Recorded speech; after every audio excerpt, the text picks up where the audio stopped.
Okay, welcome to another GCE EdXL Paper 4 Buddhism video. This is just a quick review of the stuff we did last lesson, just so we're really getting it.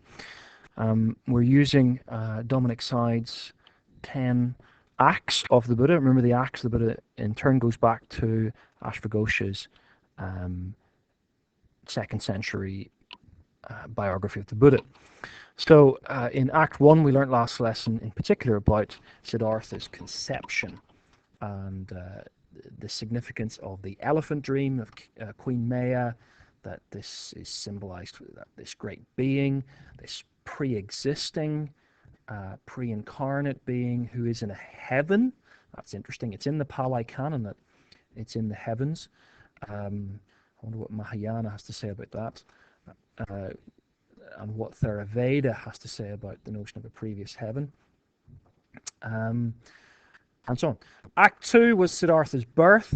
Remember, this is just a way of thinking about other Buddhist teaching. We don't really know all about the Buddha's birth, but this is a vehicle for basic teaching. So from the Buddha's birth, Buddhists can talk about rebirth, karma, Vesak, the festival of the Buddha's birth, samsara, cause and effect, or dependent, or origination, and so on. And the Buddha's birth is full of loads of important symbolism. The prophecy of Sita, that he'd be a great king or a great uh, leader of religion, and the following that his dad's decisions about keeping him locked up in the palace of pleasure, as Kush talks about. Act 3 was his accomplishment in worldly skills. Now, he did lots of things, like he developed skills in archery and wrestling, all princely sports. Eventually, these would win the hand of the lovely princess uh, Yasudosha from the neighboring tribe, who would become his wife and bear his son, and so on. But in particular, it is this part of his life that remembers the meditation under, yes, you've heard it, another tree, a rose apple tree, his first experience of an advanced mental state. And with that, the jhanas of bliss and joy in the early stages of insight meditation, as Buddhists will talk about. And they will use this early uh, idea to say that insight meditation must be developed just as the Buddha developed it. Act 4 was his life of pleasure and indulgence, and Siddhartha, whose name meant fulfillment of wishes, who was locked away by King Shuhudara because of Asita's the clairvoyant's prediction. It only left him in unsatisfied. And towards the end of this period, he names his son Rahula. He already has a sense of the fetters, the the dissatisfaction of just a life of pleasure. In just a little detail, then, uh, looking at this, the story of the Buddha leaving the palace that followed this, Act 5 of the Buddha, is his 3 sights. He sees, or the 4 passing sights.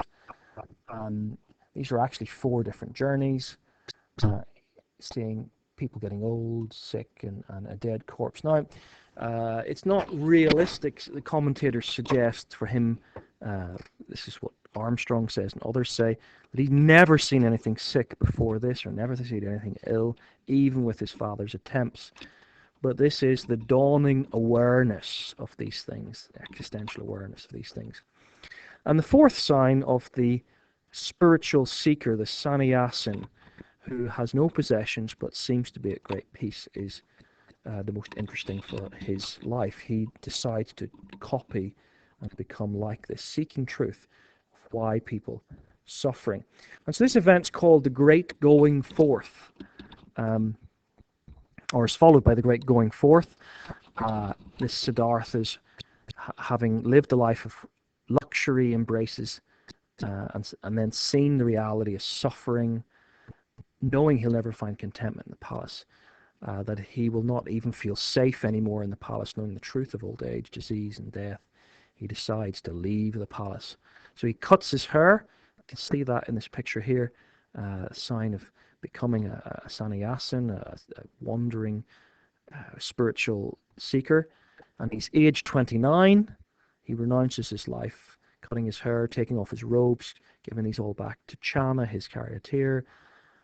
And so this represents what the Buddhist must do. If he wants to seek enlightenment, he must be prepared, certainly in Theravada Buddhism, to really go for it, perhaps join the monastery and become a real renunciant. First of all, he meets and stays with two masters of meditation. But after a long time, and he appreciates the meditation experience, but he doesn't find anything through that. So he leaves and he joins five mendicants, these extreme practitioners of asceticism, seeking to win salvation. And he himself tries some of the things they do. He stands in cold water. He holds his breath for a great amount of time, and puts himself in uncomfortable positions, and none of this helps. And so he decides his thing's going to be fasting.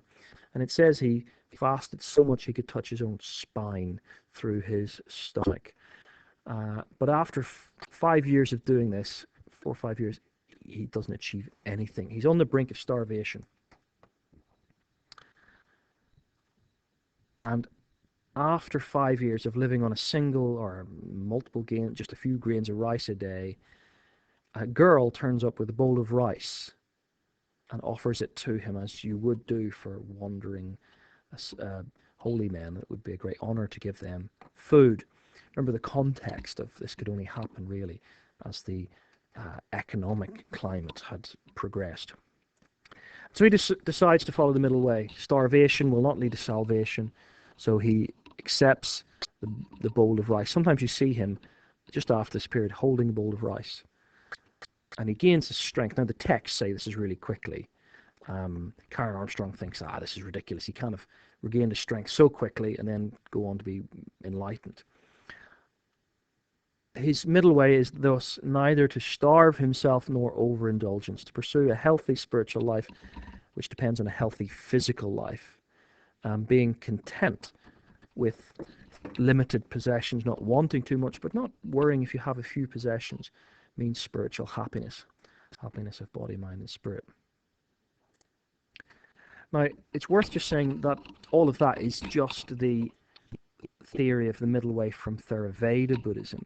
But in Mahayana Buddhism, there's an extra idea, which we'll get to in later lessons, that the middle way is also this insight into the middle way between existence and non-existence, or the idea of anatta, that we have no soul, we are empty of any essence that transcends this life. Okay, tune in now for the rest of the lesson's teaching.